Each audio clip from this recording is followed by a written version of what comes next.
পতিত স্বৈরাচার এদেশ থেকে পালিয়ে গেলেও তাদের কিন্তু অনেক প্রেতাত্মা রয়ে গেছে, তাদের অনেক কুচক্রী মহল এখনো এই সমাজের বিভিন্ন কানায় কানায় তারা পরিপূর্ণ।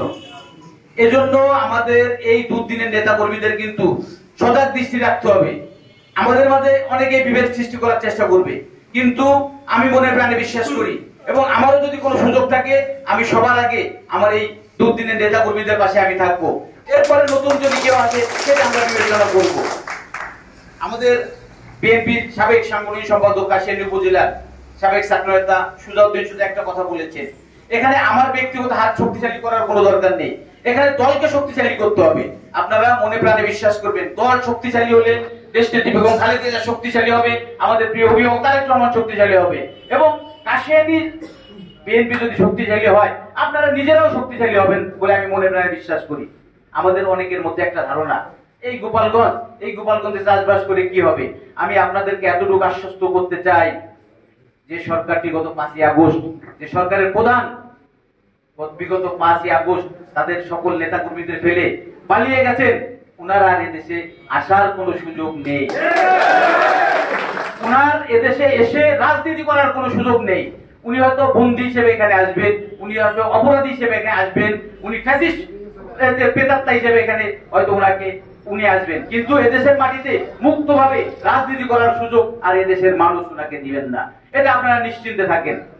এই জন্য আমি বলবো যে হাসিনা চলে গেছে, হাসিনার অনেক প্রেতাত্মা রয়ে গেছে, এর জন্য কিন্তু আমরা ঘরে বসে থাকলে হবে না, আমাদের কিন্তু প্রতিটি জনগণের কাছে যেতে হবে, প্রতিটি নেতাকর্মী মানে ঐক্যবদ্ধ হয়ে মানুষের দ্বারে দ্বারে যেতে হবে।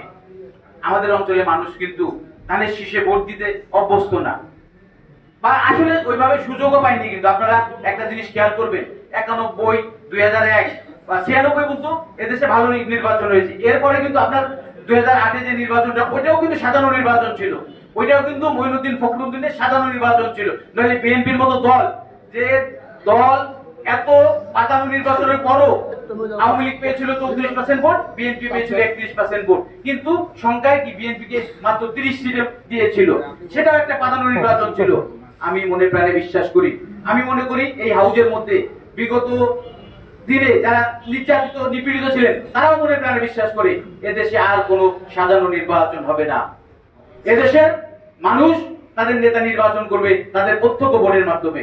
আমাদের নেতা জনাব তারেক রহমান ঠিক সেই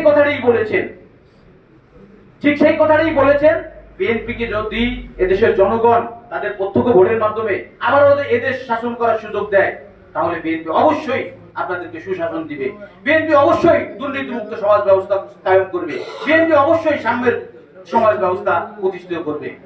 বন্ধুরা আমার, তাই আমি আপনাদের প্রতি উদাত্ত আহ্বান জানাবো, আমাদের এই কাশিয়ানী বিএনপিকে শক্তিশালী করতে হবে, স্বেচ্ছাসেবক দলকে শক্তিশালী করতে হবে এবং সকল অঙ্গ সংগঠনকে শক্তিশালী করতে হবে।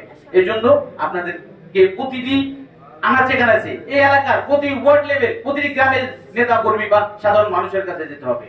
আমি আজকে আমার উপজেলা বিএনপির সভাপতি সাধারণ সম্পাদককে উদাত্তভাবে আহ্বান জানাবো, আজকের হাউস থেকেই আপনারা আমাদের এই কাশিয়ানীর 14টা ইউনিয়নের জন্য যারা আমাদের উপজেলায় দায়িত্বপ্রাপ্ত নেতৃবৃন্দ আছেন সবাইকে, বিশেষ করে সহসভাপতিকে টিম লিডার করে, যুগ্ম সম্পাদক জয়েন্ট সেক্রেটারিকে টিম লিডার করে আপনারা একটা টিম করে দিবেন। ওরা ওই ইয়াতে গেছিল কিনা, আর কমিটি করার যে প্রক্রিয়াটা আমাদের নেতা কিন্তু স্পষ্টভাবে বলে দিয়েছেন, আগামী বাংলাদেশ বিএনপির ভারপ্রাপ্ত চেয়ারম্যান জনাব তারেক রহমান কিন্তু স্পষ্টভাবে বলে দিয়েছেন এখানে আর কোনো পকেট কমিটি করার সুযোগ নেই, এখানে আর কোনো পকেট কমিটি হবে না, ওয়ার্ড কমিটি হবে, ওয়ার্ডের নেতৃবৃন্দের ভোটে সরাসরি ভোটে ইউনিয়ন কমিটি হবে, ইউনিয়ন কমিটির নেতৃবৃন্দের সরাসরি ভোটে উপজেলা কমিটি হবে, পাশাপাশি উপজেলা কমিটির নেতৃবৃন্দের ভোটে জেলা কমিটি নির্বাচিত হবে।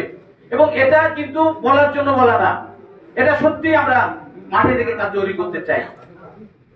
এই জন্য আমি বলবো আপনারা যারা আছেন আজকে থেকে নির্দেশ দিয়ে দিবেন ইউনিয়ন কমিটির নেতৃবৃন্দকে, এবং আমি কিন্তু আমার উপজেলা বিএনপির প্রেসিডেন্টকে একটি অনুরোধ জানিয়েছি, আমি বলেছি যে পার্টি ধারণ করে বিগত 5 তারিখের আগ পর্যন্ত আমাদের যে ইউনিয়নগুলো যারা প্রেসিডেন্সি ছিল, যারা কনভেনর সদস্যশিপ ছিল, ওরা থেকেই ওদের মাধ্যমে আমরা ওয়ার্ড কমিটিগুলো করতে চাই এবং এই ওয়ার্ড কমিটিগুলো করতে হবে। সেই আপনি ওয়ার্ডের দায়িত্ব থাকার পর আপনি কনভেনার, আপনি সদস্য সচিব, আপনারা একটা কমিটি করলেন, সেই কমিটির নেতৃবৃন্দ যদি আপনাদের ভোটটা দেয়, সেখানে কিন্তু আমাদের সভাপতি মুস্তাফাউল্লাহ কিছু করার নেই, আমাদের সেলিম সাহেবের কিছু করার নাই, আমাদের জেলা বিএনপির আহ্বায়কের কিছু করার নাই, ইভেন আমারও কিছু করার নাই। আমরা প্রতিটি নেতা কর্মীকে সমান চোখে দেখতে চাই। এই জন্য আমি আপনাদের সবার প্রতি উদাত্ত আহ্বান জানাবো, আমাদের উপজেলা বিএনপি যে টিম করে দিবে, আপনারা সকলেই তাদের সহযোগিতা করবেন। এখানে ওই পিছনের দরজা দিয়ে নেতা হওয়ার কিন্তু কোনো সুযোগ নেই। আজকে যদি আমরা এই কাজগুলো করতে পারি, আমার মনে হয় আগামী নির্বাচনেও কিন্তু আমাদের জন্য অনেক সহজ হয়ে যাবে। আমাদের সেন্ট্রাল কমিটি, আমি 2008 সালে যখন এই গোপালগঞ্জে এক মসজিদপুর কাশিয়ানীতে নির্বাচন করতে এসেছিলাম, আমি কিন্তু প্রতিটা সেন্টারে কিন্তু আমি এজেন্ট দিতে পারিনি, কিন্তু আমরা কিন্তু কমিটি খুঁজে পাইনি। আমরা নাম সর্বস্ব একটা উপজেলা কমিটি ছিল, কাশিয়ানী একটা কমিটি ছিল, মকসিদপুরে একটা কমিটি ছিল, কিন্তু আমি ইউনিয়ন লেভেলে, ওয়ার্ড লেভেলে কিন্তু আমাদের কোনো কমিটি নেই। আমি আপনাদের কাছে জানাতে চাই, আমাদের মকসিদপুরে কিন্তু প্রতিটা ইউনিয়ন কমিটি, প্রতিটা উপজেলা কমিটি, শুধু বিএনপির না, যুব দল, ছাত্র দল, স্বেচ্ছাসেবক দল, মূল যে অঙ্গ সংগঠনগুলো, কৃষক দল, সব কমিটির কিন্তু মূল কমিটি, একদম পূর্ণাঙ্গ কমিটি রয়ে গেছে ওয়ার্ড লেভেলে। আবারও তারা নতুন করে শুরু করবে। আমি অনেকেই বলে যে কাশিয়ানী আওয়ামী লীগের জন্য উর্বর মাটি, আমি মনে করেন একটু বিশ্বাস করি কাশিয়ানীতে যদি আপনারা নজর দেন, কাশিয়ানী আমার মনে হয় সবচেয়ে ভালো ক্ষেত্র হবে বিএনপির জন্য। কারণ আমরা সে সময় ছোট, আমরা 79 সালের নির্বাচনে আমরা দেখেছি আমাদের কিন্তু শাহ আব্দুল হালিম সাহেব, উনি কিন্তু আমাদের রাতুল ইউনিয়নে ফার্স্ট হয়েছিলেন, আমাদের মাহমুদপুর ইউনিয়নে ফার্স্ট হয়েছিলেন, আমাদের গোবিন্দপুর ইউনিয়নে ফার্স্ট হয়েছিলেন, আমাদের গণেশপুর ইউনিয়নে ফার্স্ট হয়েছিলেন। এই জন্য আমি মনে প্রাণে বিশ্বাস করি, আপনারা এখানে যারা আছেন, এখানে কিন্তু কেউ কর্মী না, এখানে কিন্তু সবাই নেতা। এখানে কিন্তু আপনারা যারা আছেন ম্যাক্সিমাম উপজেলা বিএনপির কোনো না কোনো ভাবে ফরম্যাটে আছেন, কেউ সহসভাপতি আছেন, কেউ সম্পাদক মন্ডলীতে আছেন, কেউ যুগ্ম সম্পাদক আছেন, কেউ সদস্য আছেন। আপনারা কিন্তু নিজেরা কিন্তু কেউ কর্মী না, সমর্থক না, আপনারা কিন্তু একজন বড় নেতা। আমার উপজেলা বিএনপির একজন সদস্য মানে কি পদাধিকার বলে, সে কিন্তু ইউনিয়ন বিএনপির প্রেসিডেন্সি দিয়েছে বড় নেতা। এই জন্য আপনারা কিন্তু এখানে সবাই দায়িত্বশীল নেতা। আজকের মিটিং এর পর থেকে আপনারা কিন্তু দায়িত্ব নিয়ে আমাদের অভিভাবক জনাব তারেক রহমান যে 31 দফা জাতির সামনে পেশ করেছেন, সেটার ভিত্তিতে কিন্তু আপনারা জনগণের সাথে সম্পৃক্ত হবেন বলে আমি মনে প্রাণে বিশ্বাস করি।